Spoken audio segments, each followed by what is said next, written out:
Check कर ले। Hello. Hello. Hello.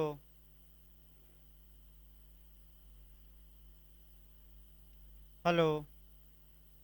आ रहे हैं आवाज़? देखिए, आपका इंटरनेशनल ऑर्गेनाइजेशन शुरू किया गया था, और इसमें आपका जो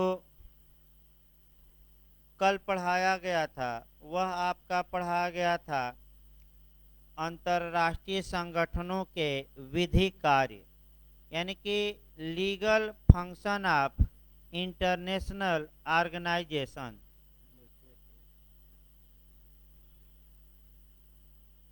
इसमें आपका जो पढ़ाया गया था, अभी आपका कल दूसरा लेक्चर था, उसको पहले हम लिखवाएंगे और उसके बाद से अगला आपका चल रहा है ना, उसके बाद आपका अगला हम पढ़ाते हैं। लिखिए भाई, आपका जो कल पढ़ाया गया था।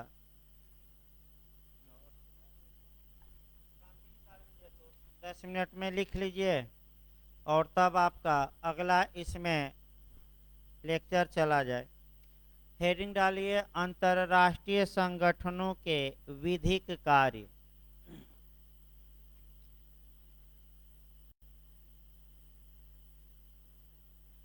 पहला लिखिए, या फर्स्ट, संधि करने की शक्ति। पहला लिख लीजिए, संधि करने की शक्ति, यानी कि treaty making powers. Treaty making powers, इसमें लिख लीजिए 2-3 लाइन। अंतर्राष्ट्रीय संगठनों को अंतर्राष्ट्रीय संगठनों को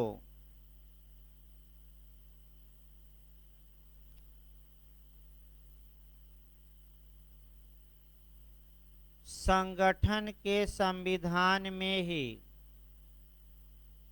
संगठन के संविधान में ही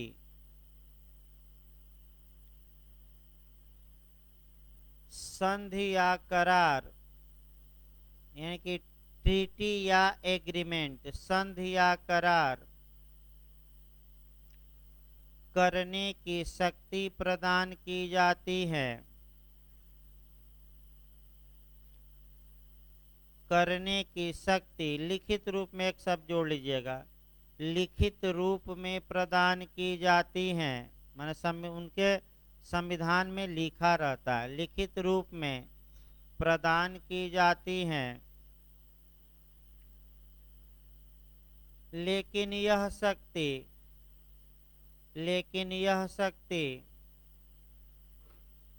उन्हें इम्प्लाइड रूप से, यानी कि विवक्षित रूप से, लेकिन यह शक्ति उन्हें इम्प्लाइड रूप से, यानी कि विवक्षित रूप से भी प्राप्त होती हैं। इसका मतलब कल बताया गया था कि भले ही उनके स्टेचूट में न लिखा हो, फिर भी वह संधि करने में क्या होते हैं, सक्षम। दूसरा लिखिए, पहला ये था। दूसरा लिखिए, अंतरराष्ट्रीय दावा करने की शक्ति। दूसरा आपका बताया गया था, अंतरराष्ट्रीय दावा करने की शक्ति, यानी कि capacity to make international claims. Capacity to make international claims, अंतरराष्ट्रीय दावा करने की शक्ति। लिखिए एक लाइन इसमें, अंतरराष्ट्रीय संगठनों को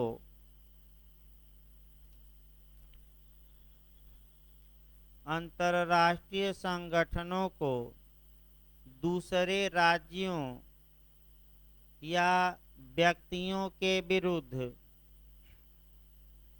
दूसरे राज्यों या व्यक्तियों के विरुद्ध डैमेजेज के लिए, यानी कि क्षतिपूर्ति के लिए क्षतिपूर्ति के लिए यानी कि डैमेजेज के लिए, क्षतिपूर्ति के लिए दावा करने की शक्ति प्राप्त होती है। क्षतिपूर्ति के लिए दावा करने की शक्ति प्राप्त होती है, यानी कि मुआवजा वसूल सकते हैं मुकदमा करके, इसका मतलब ये हुआ। तीसरा लिखिए क्रियात्मक संरक्षण। तीसरा लिखिए, ये भी बताया गया था, क्रियात्मक संरक्षण, फंक्शनल प्रोटेक्शन, फंक्शनल प्रोटेक्शन या क्रियात्मक संरक्षण। लिखिए इसमें, ऐसे संगठनों को,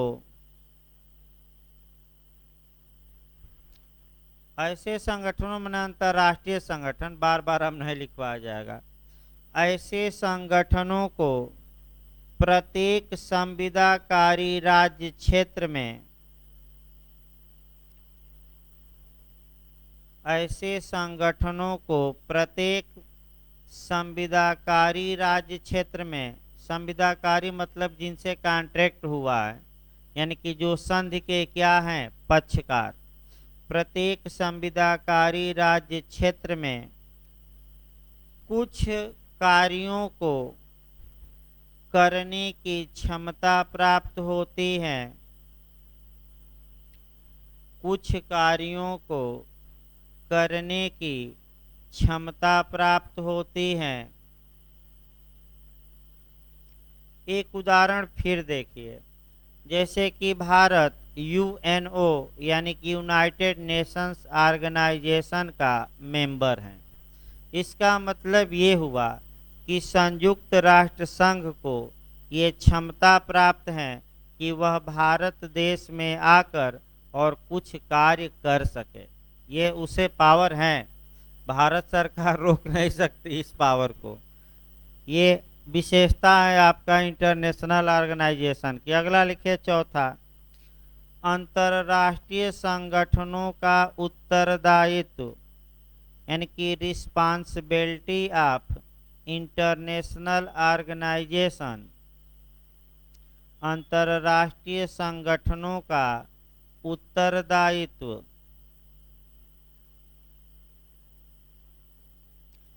अब उत्तरदायित्व मैं बताया था, फिर एक बार मैं समझा दूं। इसका मतलब ये हुआ कि जो इंटरनेशनल ऑर्गेनाइजेशन होते हैं, अगर उनके द्वारा या उनके किसी कर्मचारी द्वारा किसी व्यक्ति को या किसी देश को कोई नुकसान पहुंचाया गया है, तो ऐसा व्यक्ति या वह देश ऐसे संगठन से भी मुआवजा वसूल सकता है। सबसे अच्छा उदाहरण आपका यूएनओ देखा जाए। यदि संयुक्त राष्ट्र संघ के किसी कर्मचारी द्वारा भारत को कोई नुकसान पहुंचाया जाए, डैमेज किया जाए भारत में, तो भारत को ये अधिकार होगा कि वह यूएनओ से क्या वसूल ले, उसके लिए आपका डैमेजेज या क्षतिपूर्ति। ये आपका यानी कि अंतरराष्ट्रीय संगठनों की रिस्पांसिबिलिटी भी होती है। लिखिए इसको, इसको लिख लीजिए, अंतरराष्ट्रीय संगठन, अंतरराष्ट्रीय संगठन अपने अंगों द्वारा, अपने अंगों द्वारा या अपने कर्मचारियों द्वारा, कर्मचारियों की भी जिम्मेदारी है, अपने अंगों द्वारा या अपने कर्मचारियों द्वारा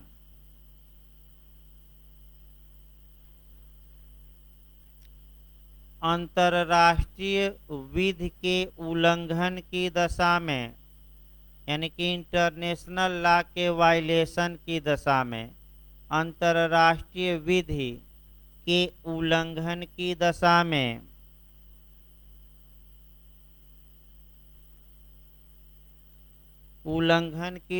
में अंतरराष्ट्रीय उत्तरदायित्व के विषय हैं।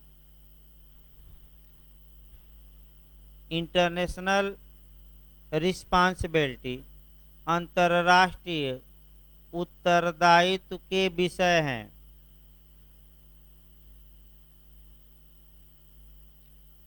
पांचवा लिखिए जो सबसे महत्वपूर्ण है और जहां से प्री में जे में क्वेश्चन आता है। लिखिए प्रिविलेज एंड इम्यूनिटी, यानी कि हिंदी में विशेषाधिकार एवं उन्मुक्तियां। हिंदी लिखिए विशेषाधिकार एवं उन्मुक्तियां। तो कल ही बताया गया था आर्टिकल, कम से कम आर्टिकल तो याद रखे। किस आर्टिकल में विशेषाधिकार दिए गए हैं? 105। और भारत में भी अभी हमको रिलेट करके लिखवा देंगे। कल आपका बताया गया था कि भारतीय संविधान के भी अनुच्छेद 105 में संसद और उनके सदस्यों को प्रिविलेज प्रदान किया गया है। तो सबसे अच्छा तरीका ये है कि यूएनओ का भी आर्टिकल वही है जो भारत में है। कौन सा आर्टिकल? 105। एक क्वेश्चन बनता है, देखिए इसको लिखिए तब हम और कोरिलेट कर दे रहे हैं। लिखिए भाई,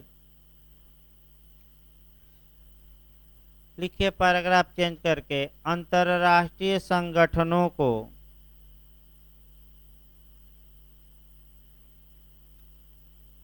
कुछ विशेषाधिकार एवं उन्मुक्तियां प्राप्त होती हैं।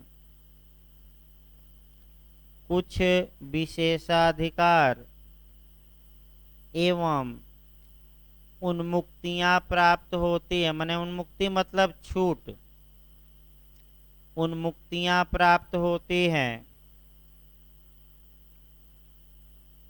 लिखिए यूएनओ, यूएनओ शॉर्टकट में ही अब लिखवाया जाएगा। यूएनओ के अनुच्छेद 105 में 105 में यूएनओ को विशेषाधिकार प्रदान किया गया है। यूएनओ को विशेषाधिकार प्रदान किया गया है, जिसके अनुसार, अब क्या करा गया है? 2-3 लाइन लिखना पड़ेगा। कौन सा विशेषाधिकार है? जिसके अनुसार संगठन को, संगठन मतलब यूएनओ को, संगठन को अपने प्रत्येक सदस्य के राज्य क्षेत्र में संगठन को अपने प्रत्येक सदस्य के राज्य क्षेत्र में ऐसे विशेषाधिकार एवं उन्मुक्तियां होंगी, ऐसे विशेषाधिकार एवं उन्मुक्तियां होंगी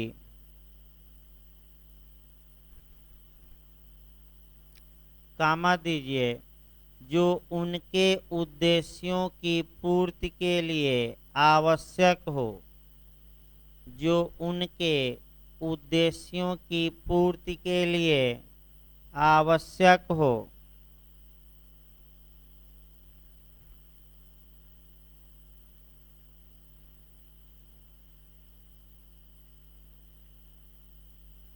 यह विशेषाधिकार तथा उन्मुक्तियां, इसी लाइन में लिखिएगा, यह विशेषाधिकार तथा उन्मुक्तियां यूएनओ के सदस्यों के प्रतिनिधियों, यूएनओ के सदस्यों के प्रतिनिधियों और इनके पदाधिकारियों, पदाधिकारियों माने कर्मचारी इत्यादि, और इनके पदाधिकारियों को भी प्राप्त होंगी।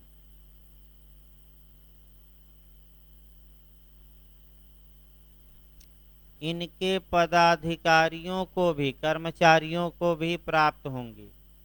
अब पैराग्राफ चेंज करके आपका कुछ को रिलेट करके लिखना है कि आखिर भारत में आपका प्रिविलेज के बारे में क्या कोई प्रावधान है कि नहीं। तो जो मुख्य मुख्य प्रावधान कानून में है केवल भाई बता दिया जाए वहीं लिखवाए जाते हैं। ये संभव नहीं है कि पूरे प्रावधान लिखवाए जा सके। तो सबसे पहला क्वेश्चन बनता है एविडेंस में प्रिविलेज कहाँ दिया गया है। तो सेक्शन याद रखिएगा 121 से लेकर 132। लिखिए पैराग्राफ चेंज करके। भारतीय साक्ष्य अधिनियम में विशेषाधिकार। भाई प्री के लिए लिखवाया जा रहा है, आप लोग लिखते रहिए लगातार।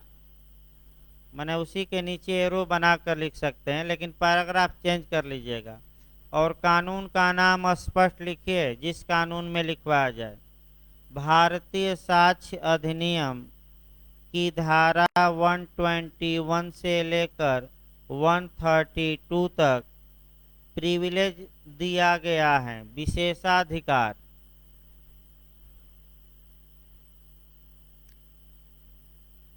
इसके बाद आपका सीपीसी में पूछा जाता है। सीपीसी में लिख लीजिए सेक्शन 133 में, सीपीसी में लिखिएगा।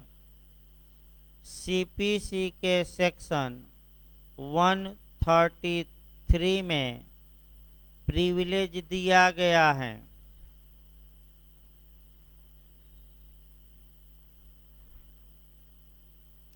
इसके बाद लिखिए आपका सीपीसी के बाद आपका सीआरपीसी। लिखिए सीआरपीसी की धारा 132 तथा 197 में।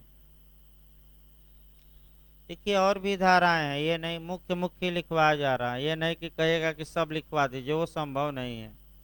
लिखिए सीआरपीसी की धारा 132 तथा 197 में प्रिविलेज दिया गया है, विशेषाधिकार प्रिविलेज दिया गया है।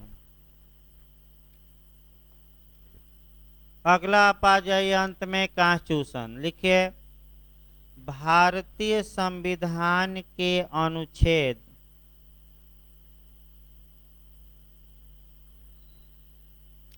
भारतीय संविधान के अनुच्छेद 105 यानी कि 105 कामा दीजिए 194 194 फिर कामा दीजिए 361 361 361 इत्यादि में विशेषाधिकार दिए गए हैं। इत्यादि मैंने और भी प्रावधान है, लेकिन आपका मुख्य लिखवाया जा रहा है जहाँ से क्वेश्चन ज़्यादा बनता है। 3 आर्टिकल याद रखिएगा आपका 105 194 और 361। एक एक लाइन इसको तीनों को लिख लीजिए। तो 105 लिख लीजिए। अनुच्छेद 105 में एक एक लाइन केवल लिखिएगा। अनुच्छेद 105 में संसद तथा उसके सदस्यों को विशेषाधिकार दिया गया है, यानी कि पार्लियामेंट और उसके मेंबर। संसद तथा उसके सदस्यों को विशेषाधिकार दिया गया है।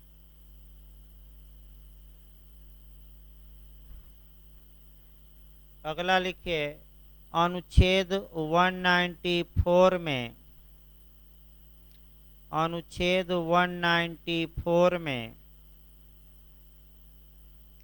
राज्य विधानमंडल तथा उसके सदस्यों को विशेषाधिकार दिया गया है। राज्य विधानमंडल तथा उसके सदस्यों को विशेषाधिकार दिया गया है। अगला आर्टिकल लिखिए, अनुच्छेद 361 में, पिछली बार आईएएस में आया था एक क्वेश्चन, ये क्वेश्चन आया था, मॉडल बता दिया जाए फिर लिखवाया जाए। आपका अनुच्छेद 361 के तहत किसको संरक्षण प्रदान किया गया है? ऑप्शन दिया था भारत के राष्ट्रपति को, दूसरा राज्यों के राज्यपाल को, दोनों को, इनमें से कोई नहीं। तो जो आपका दिमाग नहीं लगाते, कम पढ़े रहते हैं, वो केवल राष्ट्रपति मार कर आ जाते हैं, जबकि हेडिंग में ही दिया गया है कि प्रेसिडेंट को भी और किसको, राज्यपाल, दोनों को। एक दो लोग गलत करके कोचिंग के आ गए, तो इसीलिए कहा भी जाता है कि भाई पढ़ना हो तो लगातार पढ़िए, नहीं तो वैसे भी कोरोना ने गायब कर दिया था पढ़ाई। और सबसे ज़्यादा बुरा प्रभाव किस पर पड़ा? एजुकेशन पर ही पड़ा है। ये मैं बता दूं, एज बढ़ती जा रही है, आपका वैकेंसी इस बीच आई नहीं, और आयोग और सरकार और सुप्रीम कोर्ट चांस देगा नहीं ज़्यादा, तो आपका 1.5 साल तो बर्बाद चला गया। क्या ये वापस कर देगी सरकार? तो वैसे भी महामारी ने क्या किया है, ध्वस्त कर रखा है। तो जो चांस मिले अब उसी का क्या उठाना है फायदा, यानी कि मौके पर क्या मारना है, चौका और छक्का। तो आप लोगों से फिर सलाह दी जाती है कि वैकेंसी यूपी, एपीओ और जे की जब तब आ जाए, लगा है 1-2 माह में आ ही जाएगी। प्रयास ये करिए कि अभी से पूरी तरह कमर कस लीजिए, ताकि वैकेंसी आते आते केवल रिवीजन का काम बचे, और अलग से 1-1.5 घंटा रिवीजन स्पीडी बैच चलाकर करवाया जाता है। अगला देखिए भाई, आपका इसमें लिख लीजिए, अनुच्छेद 361 के तहत भारत के राष्ट्रपति एवं राज्यपाल को संरक्षण प्रदान किया गया है। दोनों मार्कर आइएगा। अब क्या संरक्षण है वो आगे बताया जाएगा संविधान में, बस आपका अभी प्रोटेक्शन जानना है कि संरक्षण प्रदान किया गया किसको किसको, प्रेसिडेंट और गवर्नर को। इस प्रकार जितना पिछला लेक्चर कल का बताया गया था वह लिखवा दिया गया। अब आइए हम लेक्चर शुरू करते हैं। लिखना बंद कर दीजिए, लेक्चर पहले देखिए तब इसको लिखवाया जाएगा। अब अगला जो आपका चैप्टर पढ़ना है, और यहाँ से भी निश्चित रूप से 1 या 2 क्वेश्चन आपका आते हैं। किस राज्य में किस मॉडल का क्वेश्चन बना है वह थोड़ा अच्छे से पकड़ना है, क्योंकि नए लोग यहाँ भी गलती करके आते हैं। और सबको फिर एक बार सलाह दी जाती है कि जो इंटरनेशनल ऑर्गेनाइजेशन का अगर सॉल्व पेपर आपके पास हो तो आप उस सॉल्व पेपर को अभी से लगाना शुरू कर दीजिए। एलएलएम में भी काम करेगा, प्रवेश परीक्षा में, जे में भी, नेट में भी काम करेगा। और 15 क्वेश्चन आते हैं, और लेक्चर से अगर 14 क्वेश्चन निश्चित आने चाहिए। एक क्वेश्चन की हम गारंटी नहीं लेंगे, क्योंकि वो दिमाग उनका काम करता है अलग से, लेकिन आपका 14 क्वेश्चन कम से कम आना ही चाहिए पढ़ाए हुए लेक्चर से, इसमें कोई शक नहीं है। इसीलिए इस बार नया नोट्स भी बनवाया जा रहा है, क्योंकि पुराने नोट्स में जो कमियां हैं यही समय है सुधारने का। तो देखिए आपका ये इवोल्यूशन ऑफ इंटरनेशनल ऑर्गेनाइजेशन, अर्थात अब हमें देखना है अंतर्राष्ट्रीय संगठनों का विकास। अंतर्राष्ट्रीय संगठनों का जब भी विकास पढ़िए तो एक मॉडल पहले प्रस्तुत कर दिया जाए आपके सामने, और तब आपका आगे डिटेल में बढ़ा जाएगा। देखिए, इंटरनेशनल ऑर्गेनाइजेशन का डेवलपमेंट या विकास कैसे हुआ, जब भी इस चैप्टर को पढ़िए आप एकदम जड़ से पकड़ेंगे। सबसे पहले जो आपका सम्मेलन होता है विश्व स्तर पर वह 1648 में होता है। उसके बाद आपका हेग शांति सम्मेलन होता है, यानी कि हेग पीस आपका सम्मेलन होता है। आपका क्वेश्चन यहाँ से भी उत्तराखंड बना चुका है कि प्रथम हेग शांति सम्मेलन कब हुआ, द्वितीय कब हुआ, कितने समय पर ये सम्मेलन होता था, ये भी पढ़ना है। तो दो सम्मेलन हम पढ़ाएंगे, 1899 और 1907।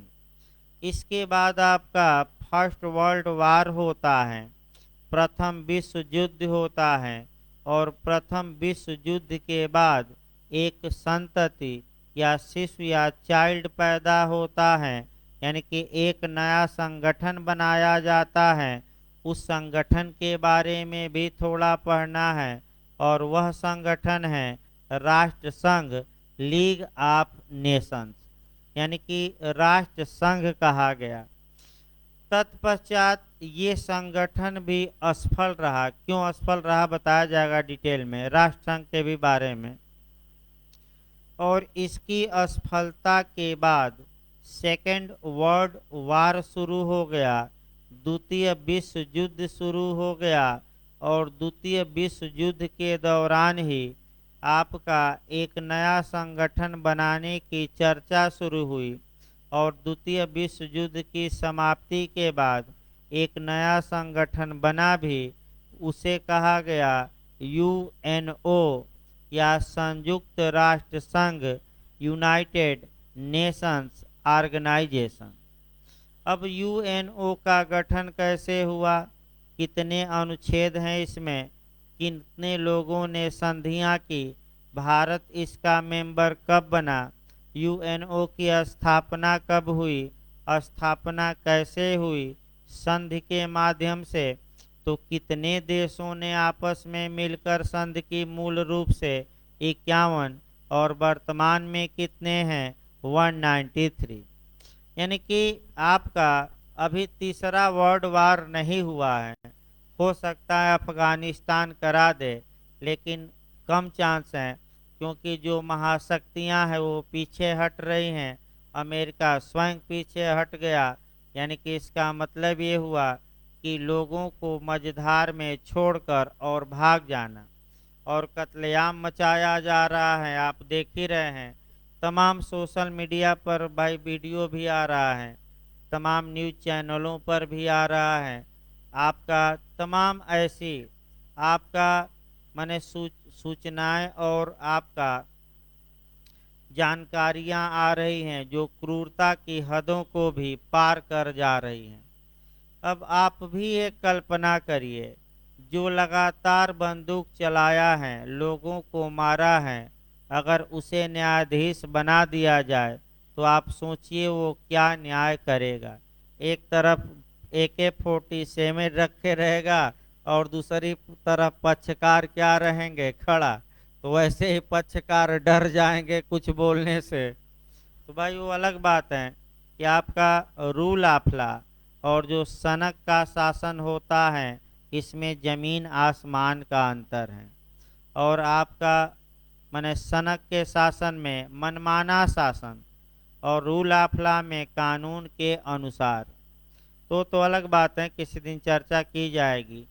लेकिन सबसे पहले ये हमने आपका प्रारूप बताया कि क्या क्या हमें अंतर्राष्ट्रीय संगठनों के विकास में पढ़ना है, और इसी मॉडल से आगे बढ़ेंगे। और इसमें जो बारीक बातें आपको बताई जाएंगी, लिखवाई जाएंगी, उस पर विशेष ध्यान देना है, मैं बता दूं, क्योंकि वही बारीक बातें वर्तमान में कंपटीशन में आयोग पूछ रहा है। सामान्य बातें नहीं, सामान्य तो सब कर ले जाएंगे, आपको कुछ तो बारीकियां आनी चाहिए। आइए शुरुआत हम करते हैं अंतर्राष्ट्रीय संगठन के विकास की। सबसे पहले हम देखते हैं 1648।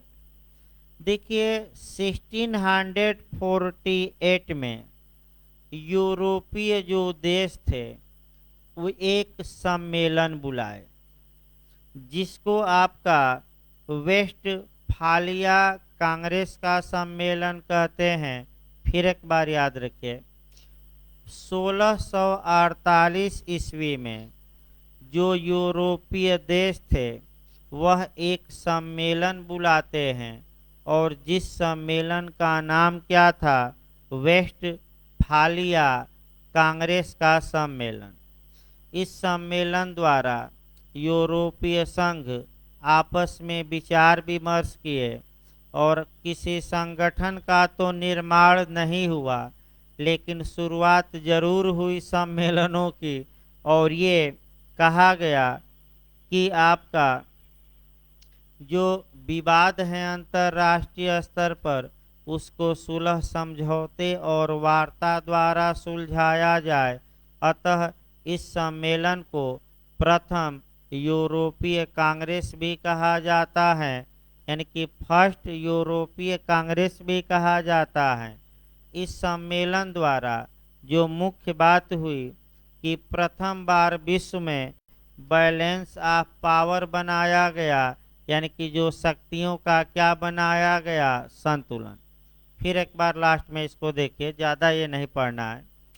यानी कि सबसे पहले जो शुरुआत होती है, संगठन नहीं बना कोई, लेकिन एक शुरुआत हुई, और वह शुरुआत ये हुई कि भाई विश्व के देश आपस में जुटे। तो वेस्टफालिया कांग्रेस सम्मेलन में पूरे विश्व के देश नहीं जुटे थे, केवल कहाँ के देश जुटे थे, यूरोप के। और आपका शक्तियों के बीच बैलेंस बनाया गया। चूँकि संगठन तो कोई नहीं बना, लेकिन प्रथम कांग्रेस यूरोपीय कांग्रेस इसे कहा जाता है। क्यों? क्योंकि सबसे पहले आपका यहाँ से बैठकों की क्या होती है, शुरुआत। अब इसी तर्ज पर आपका क्वेश्चन बनाना है। देखिए आपका क्वेश्चन क्या बनता है, थोड़ा दूसरे वे में जाइए। कॉन्स्टिट्यूशन में क्वेश्चन ये बनता है कि PIL, काफ़ी विवादित क्वेश्चन है ये, कि पब्लिक इंटरेस्ट लिटिगेशन या PIL का जन्मदाता केस कौन है, यानी कि किस केस में इसे जन्म दिया गया। तो आपका SP Gupta versus union of India. पिछली बार UPJ में ये इस पर क्वेश्चन भी आया था कि किस केस में 7 जजों की पीठ बनी थी। तो वह केस कौन सा है, SP Gupta versus union of India. AIR 1982 justice PN Bhagwati थे। इन्होंने ही PIL की अवधारणा प्रतिपादित की, PIL को परिभाषित भी किया। और आपका कितने से निर्णय आया, एक बार पूछा गया है 4-3 से, रटे रहे मुख्य न्यायाधीश। लेकिन हमें जो बताना है, यहाँ तो PIL का जन्म हो गया, लेकिन सर्वप्रथम PIL का उल्लेख किसने किया था, शुरुआत किसने की थी, भले जन्म न हुआ हो। तो वह शुरुआत किया था जस्टिस कृष्णा अय्यर ने मुंबई कामगार सभा के मामले में। उन्होंने इशारा कर दिया था कि ऐसा होना चाहिए, लेकिन हुआ किस केस में, SP गुप्ता। तो इसी प्रकार 1648 ईस्वी में कोई संगठन नहीं बना, लेकिन ये कम से कम एक इशारा मिला कि अब संगठनों का युग आ गया है। तत्पश्चात चलता रहा, मामला चलता रहा, कई सम्मेलन हुए छोटे छोटे, लेकिन जो मुख्य सम्मेलन होता है वह आपका हेग शांति सम्मेलन, हेग पीस कॉन्फ्रेंस, इसी से आपको उठाना है, हेग शांति सम्मेलन। यहाँ से देखिए अच्छा क्वेश्चन बनता है, हेग शांति सम्मेलन। यहाँ से आपका क्वेश्चन याद रखना पड़ेगा। हेग शांति सम्मेलन आपका पहला हुआ 1899 में और दूसरा हुआ 1907 में। हेग शांति सम्मेलन क्यों कहा जाए? क्योंकि ये किस काल में हुआ था? युद्ध काल में कि शांति काल में? शांति काल में। और ये पूछा जाता है कि ये सम्मेलन कितने दिनों के अंतराल पर होता था? तो 7 ईयर्स यानी कि 7 वर्ष के अंतराल पर। आपका हेग शांति सम्मेलन 1899 में क्या हुआ? हेग शांति सम्मेलन 1907 में क्या हुआ? ये अच्छे से याद रखना है। इसमें कितने देश शामिल हुए और देशों ने आपस में क्या संधियां की, और इस सम्मेलन में कितने देश शामिल हुए, इसमें क्या संधियां की गई, और जो इस समय आपका अच्छा क्वेश्चन बनता है कि आपका 1800 आपका 99 में एक सबसे बड़ी बात थी कि अंतर्राष्ट्रीय विवादों को निपटाने के लिए एक न्यायालय का गठन किया गया, और उस न्यायालय का नाम था परमानेंट यानी कि अस्थाई आर्बिट्रेशन कोर्ट, यानी कि अस्थाई विवाचन न्यायालय या अस्थाई माध्यस्थम न्यायालय। यानी कि बहुत अच्छा यहाँ क्वेश्चन बनता, अभी मैं बता रहा हूँ, पहले एक क्रम बना ले जाए तब समझा जाए। अस्थाई माध्यस्थम न्यायालय या माध्यस्थम को हम कहते हैं अस्थाई विवाचन भी कहते हैं भाई, आर्बिट्रेशन, याद रखिए आर्बिट्रेशन कहते हैं, आप लोगों को पढ़ना भी है। यहाँ से कैसे क्वेश्चन बना है और कैसे नहीं बना है आपका ये देखना है। देखिए भाई, आपका शुरुआत किया जाए, देखिए आपका क्वेश्चन का मॉडल भी पहले बना दिया जाए, तब आपका डिटेल में हम बताएं, ताकि मॉडल दिमाग में पहले से बैठे रहे। उत्तराखंड और यूपी तमाम देश माने राज्यों में ये बना है क्वेश्चन का मॉडल कि प्रथम हेग शांति सम्मेलन कब हुआ। ईयर दिया है, गलत ना हो, कब हुआ? 1899। दूसरा हेग शांति सम्मेलन कब हुआ? 1907 में। फिर उत्तराखंड दोनों को मिक्स करके बना दिया कि हेग शांति सम्मेलन कब कब हुआ। एक ऑप्शन दिया 1899, दूसरा दिया 1907, तीसरा दिया दोनों, और चौथा दिया इनमें से कोई नहीं, तो क्या मारेंगे? दोनों। फिर तीसरा अगला क्वेश्चन, हेग शांति सम्मेलन कितने वर्षों के अंतराल पर होता था? 7 वर्षों के अंतराल पर। और अभी हमने बताया ये शांति काल में हुआ था कि युद्ध काल में? शांति काल में, इसीलिए तो शांति सम्मेलन है, नहीं तो अशांति सम्मेलन कहा जाता। भाई क्या कहा जाता? जैसे कि प्रथम विश्व युद्ध के बाद सम्मेलन हुआ तो अशांति हुई थी, तभी तो हुआ प्रथम राष्ट्र संगठित हुआ, और दूसरे विश्व युद्ध के बाद क्या गठित हुआ? यूएनओ। तो भी जब विश्व में अशांति फैली और जापान में बम गिराया गया, उसके बाद त्राहिमाम मच गया। जैसे कि आपका अमेरिका के ट्रंप महोदय इस समय सक्रिय हैं।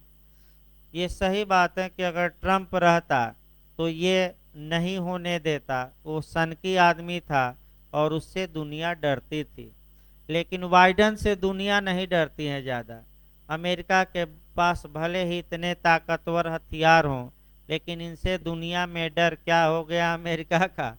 और इस बात को हम नहीं, ये ट्रंप ने सार्वजनिक रूप से कहा कि आप वहाँ रहते, स्थिति संभालते, आना ही था तो 2-4 बम बड़े बड़े गिरा कर क्या आते, शान से वापस आ जाते। तो चील कौओं जैसे भाग आ रहे हैं और लोग वहाँ मर रहे हैं, लाखों लोग आपका एयरपोर्ट पर हैं, उनकी रक्षा कौन करेगा? यानी कि बुरे वक्त में अमेरिका का जिन लोगों ने साथ दिया, अब तो तालिबानी खोज खोज कर एक एक लोगों का क्या करेंगे? सफाया करेंगे। और खोज रहे हैं। भारत में जो लोग आए हैं वो लोग बता रहे हैं कि एक एक घरों में जा रहे हैं और पूछ ताछ कर रहे हैं और जिन पर संदेह है कि अमेरिका का साथ दिया, पकड़ कर ले जा रहे हैं। अब ले जाकर क्या करेंगे, क्या भरोसा, तो अलग बात है। लेकिन आइए देखा जाए आपका हेग शांति सम्मेलन के बारे में डिटेल में हम देखते हैं। यह सम्मेलन शांति काल में होता था। यह प्रत्येक 7 वर्षों के अंतराल पर होता था। यह 2 बार हुआ। इन सम्मेलनों द्वारा, चूंकि शांत काल में हुआ, तो इन सम्मेलनों द्वारा ऐसे रूल प्रतिपादित किए गए, ऐसे नियम प्रतिपादित किए गए जिनके द्वारा अंतर्राष्ट्रीय प्रणाली को रेगुलेट किया जाए। रेगुलेट किया जाए मतलब कि विनियमित किया जाए, यानी कि अंतर्राष्ट्रीय स्तर पर देश एक दूसरे से कैसे व्यवहार करेंगे, कैसे कंडक्ट करेंगे, इसको रेगुलेट किया जाए, माने इसके लिए नियम बनाया जाए। और सबसे महत्वपूर्ण बात यह है कि जिस कारण से युद्ध हो रहे हैं विश्व में, उन कारणों को खोजा जाए ताकि विश्व में युद्ध न हो पाए। इसके लिए जो 1899 का सम्मेलन हुआ, ये काफ़ी महत्वपूर्ण है। और इस सम्मेलन द्वारा विवादों को सर्वप्रथम शांतिपूर्ण तरीके से निपटारा करने के लिए नियम बनाए गए। तो पहला क्वेश्चन ये भी उठता है कि शांति विवादों का पीसफुल तरीके से, शांतिपूर्ण तरीके से निपटाने के लिए नियम सर्वप्रथम किस सम्मेलन द्वारा बनाया गया था, तो वह कौन सा सम्मेलन था आपका, तो आपका जवाब रहेगा 1899। अब क्या क्या कह सकते हैं कि नियम बनाए गए। देखिए इस सम्मेलन में, यानी कि पूछ सकता है नया क्वेश्चन, अब तक पूछा नहीं गया है, वहीं 2-4 क्वेश्चन याद रखना है। इस सम्मेलन में टोटल 26 स्टेट शामिल हुए, यानी कि 1899 के सम्मेलन में कुल 26 राज्यों ने भाग लिया। इसके बाद से जो मुख्य कार्य इसमें ये हुआ कि स्थल पर युद्ध का नियम क्या हो, और रूढ़ पर कन्वेंशन किया गया, यानी कि स्थल पर जो युद्ध के नियम हैं वो क्या होने चाहिए, इस विषय पर भी कुछ संधियां की गई। और मुख्य रूप से जो आपका इस माने सम्मेलन में किया गया वह काफ़ी महत्वपूर्ण है और कई बार यूपीजे और उत्तराखंड में पूछा गया है। एक कोर्ट की स्थापना की गई, एक अंतर्राष्ट्रीय स्तर पर न्यायालय बनाया गया, और उस न्यायालय का क्या नाम रखा गया, उस न्यायालय का नाम रखा गया अस्थाई माध्यस्थम न्यायालय, यानी कि अस्थाई विवाचन न्यायालय, इंग्लिश में इसे कहा जाता है परमानेंट कोर्ट ऑफ आर्बिट्रेशन। और इस कोर्ट द्वारा ये कहा गया कि विवादों का निपटारा किया जाएगा। अब देखिए क्वेश्चन टेक्निकल कहाँ से बनते हैं। अब 3 न्यायालय आपको याद रखना है। एक पहला क्वेश्चन ये बना कि अस्थाई माध्यस्थम न्यायालय का गठन किस सम्मेलन द्वारा किया गया था, तो आपका जवाब रहेगा हेग शांति सम्मेलन। तो किस सम्मेलन द्वारा, उत्तराखंड में सन पूछा गया है, सन गलत न हो, किस सम्मेलन द्वारा, 1899। अब दूसरा क्वेश्चन देखिए, तीनों आपको एक साथ देखना है। आपका 1899 ईस्वी में आपका माध्यस्थम न्यायालय बना अंतर्राष्ट्रीय। तत्पश्चात जब राष्ट्र संघ की स्थापना 1920 में होती है तो अंतर्राष्ट्रीय न्यायालय बनाया गया, और जब संयुक्त राष्ट्र संघ की स्थापना हुई तो न्याय का अंतर्राष्ट्रीय न्यायालय बनाया गया। तो तीनों न्यायालय याद रखिएगा अस्थाई माध्यस्थम न्यायालय, फिर आपका अंतर्राष्ट्रीय न्यायालय, और तीसरा न्याय का अंतर्राष्ट्रीय न्यायालय। बताया जाएगा, आगे बढ़ा जाएगा। तो जो अच्छा क्वेश्चन आपका बनता है वही क्वेश्चन और टेक्निकल है, और वही गलती होने के चांस ज़्यादा हैं। कि न्याय जो वर्तमान में इंटरनेशनल कोर्ट ऑफ जस्टिस हैं, न्याय का अंतर्राष्ट्रीय न्यायालय है, वहाँ जज कहाँ से आते हैं, यानी कि उसके जज कहाँ से चुने जाते हैं, यानी कि ये क्वेश्चन बहुत अच्छा बनता है और कम लोग ही जानते हैं। तो आपका जवाब रहेगा अस्थाई माध्यस्थम न्यायालय। अब कैसे चुने जाते हैं, थोड़ा दिमाग स्थिर करके समझिए। प्रत्येक देश अपने अपने व्यक्तियों के नाम भेजता है। तो कहाँ भेजता है? महासचिव को नहीं, ये नहीं कि आपका इसी न्यायालय में भेजता है लिस्ट। किस न्यायालय में? जो 1899 के तहत गठित हुआ था, यानी कि अस्थाई माध्यस्थम न्यायालय।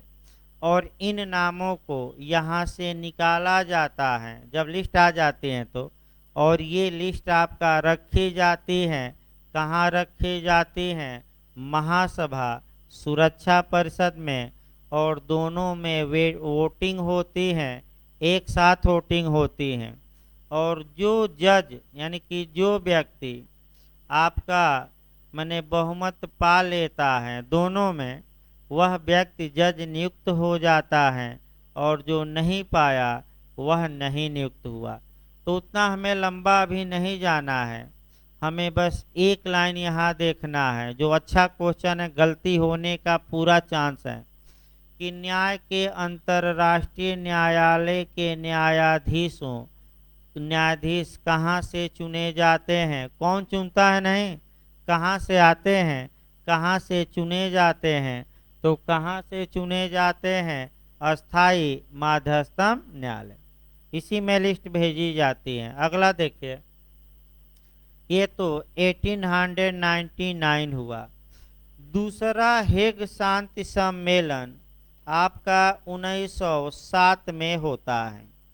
और जहाँ तक 1907 की बात है, इस सम्मेलन में टोटल 44 देशों ने हिस्सा लिया था, यानी कि 44 देशों ने हिस्सा लिया था। अब सबको एक साथ पढ़ना है आपका। अभी बताइए, फिर हम बता रहे हैं। हेग शांति सम्मेलन 1899 में कितने देशों ने भाग लिया? 26। हेग शांति, एक साथ सब हम लिखवाएंगे। हेग शांति सम्मेलन 1907 में कितने देशों ने भाग लिया? 44। फिर आपका अगला क्वेश्चन कि वर्साय की संधि, यानी कि जब लीग ऑफ नेशंस 1920 में बना राष्ट्र संघ, उसमें कितने देशों ने भाग लिया? तो 62। और जब हमारा यूएनओ 1945 में गठित हुआ तो उसमें कितने देशों ने भाग लिया? लगातार तो बताया जा रहा है। कितने थे मूल देश? 51। तो आपका चारों एक साथ हम लिखवा देंगे ताकि गलत ना हो। इसमें आपका 26, इसमें 44, लीग ऑफ नेशंस में 62, और यूएनओ में कितना? 51। ये एक साथ हम लिखवाते समय लिखवाएंगे। आगे देखिए, 1907 के सम्मेलन में मुख्य रूप से आपका क्या किया गया? बहुत नया कानून या नियम तो नहीं बनाए गए, लेकिन आपका जो 1899 के नियम थे उनका रिवीजन किया गया। रिवीजन मतलब उनका पुनरीक्षण किया गया, यानी कि फिर से उनमें कुछ संशोधन किया गया। और आपका स्थल तथा समुद्री युद्ध पर, यानी कि समुद्र में युद्ध के या वार के क्या नियम हो, स्थल पर वार के क्या नियम हो, इसके लिए 10 अभिसमय बनाए गए, यानी कि इसके लिए 10 कानून बनाए गए। कन्वेंशन का मतलब कि 10 मुद्दों पर, यानी कि 10 बिंदुओं पर क्या हुई? 10 अभी समय हुए, यानी कि 10 कानून बनाए गए और आज भी युद्ध के नियम हैं। युद्ध के नियम ये हैं कि अगर एक देश का सैनिक किसी दूसरे देश ने पकड़ लिया है तो युद्ध के नियम के अनुसार उस सैनिक को उस देश को वापस करना रहता है। जैसे कि आपका माने कह सकते हैं कि अभिनंदन का उदाहरण ले सकते हैं, जो काफ़ी चर्चा में भी रहे और पूरा लाभ उसका मोदी सरकार ने उठाया, इसमें कोई शक नहीं है। आपका अभिनंदन, आप जानते हैं कि वहाँ फंस गए थे पाकिस्तान में जाकर और पाकिस्तान वाले टार्चर भी किए। उसके बाद ये हुआ कि भारत ने अपना, मैंने कि मोदी जी ने अपनी 56 इंची सीना ताना और कहा कि 24 घंटे में अगर वापस नहीं किए तो ये जो जहाज हैं क्या किया जाएगा, रुख मोड़ दिया जाएगा और बैठे बैठे तुम्हें समाप्त कर देंगे। फिर विश्व में तहलका मचा, ट्रंप महोदय बीच में समझौता कराए और सकुशल अभिनंदन जी कहाँ आए, भारत। तो अब देखिए सरकार का भी है कि इसका लाभ भी उठाती है सरकार। सरकार ने इसका इतना प्रचार किया कि लोग मोदी के जो 2-4% थे और भक्त हो गए, अंधभक्त जो कहे जाते हैं कि अब तो तारणहार कौन है, मोदी, देखिए वहां से भी ला दिया। यानी कि आपका वो अलग बात है भाई, हमें किसी भक्त से मतलब नहीं है, लेकिन कुछ भक्त आपका तालिबान के भी अंधभक्त हैं, मोदी के भी, सपा के। तो देखिए अंधभक्त नहीं बनना चाहिए, जो वास्तविकता है उसको बताइए, चाहे वो किसी में भी कमी हो, उससे हमें मतलब नहीं है। अंधभक्त भाई नाराज न हो, क्योंकि सोशल मीडिया है, कई भक्त क्या होते हैं, नाराज हो जाते हैं। तो आपका यानी कि ये जो लास्ट में बता दिया जाए, ये जो 2 सम्मेलन हुए, इनका जो नेचर था वह प्रिवेंटिव था और आपका रेगुलेटरी था। ये पूछ सकता है, निवारक का मतलब कुछ चीज़ों को रोकना और विनियमात्मक का मतलब कि कुछ चीज़ों के लिए नियम बनाना कि ये चीज़ें समाज में या विश्व में कैसे की जाएगी। मामला चलता रहा 1907 के बाद शांति सम्मेलन हुआ ही नहीं, विश्व टकराने लगे और तत्पश्चात 1914-15 आते हुए फर्स्ट वर्ल्ड वार शुरू हो गया, प्रथम विश्व युद्ध शुरू हो गया और तत्पश्चात प्रथम विश्व युद्ध के बाद फिर विश्व बहुत मानव को क्षति हुई। तो विश्व के देशों ने फिर सोचा क्यों न एक संगठन बनाया जाए जो विश्व में शांति और सुरक्षा बनाए रखे।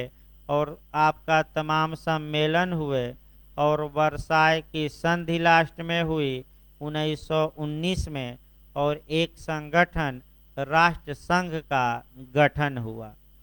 राष्ट्र संघ के लिए आपका 62 देश थे।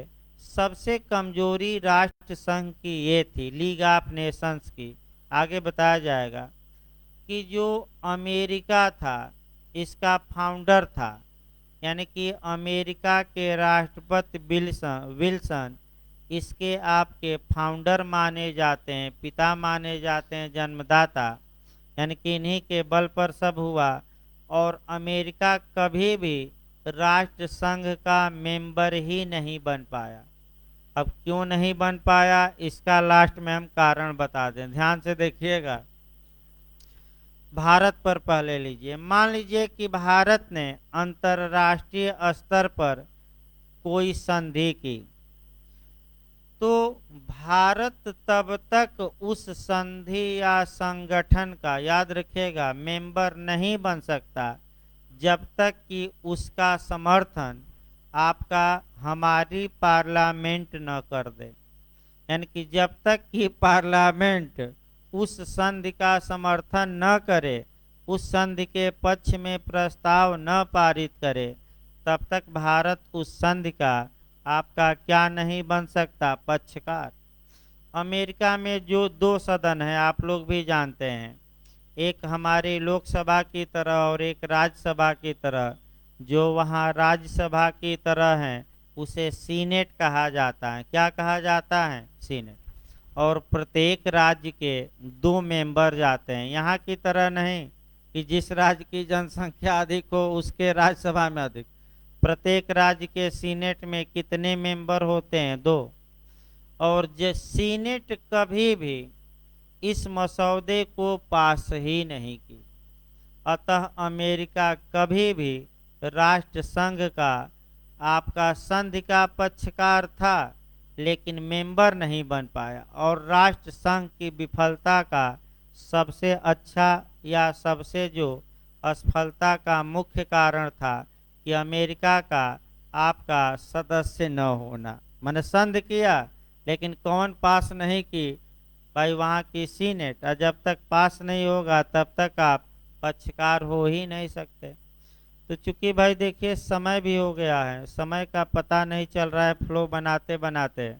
तो आपका अभी 10 मिनट बाद एविडेंस का क्लास चलेगा। भाई 10 मिनट का ब्रेक रहेगा, तब एविडेंस का क्लास चलेगा। इसको हम आपका कल जो पढ़ाया जाएगा वह लीग ऑफ नेशंस की उत्पत्ति बताई जाएगी, उसके अंग बताए जाएंगे, उसका कार्य और असफलता, और कहाँ से क्वेश्चन कौन बना है ये भी आपको लगातार हम बता रहे हैं, टेक्निकल क्वेश्चन। तो 10 मिनट बाद क्लास चलेगा भाई अभी।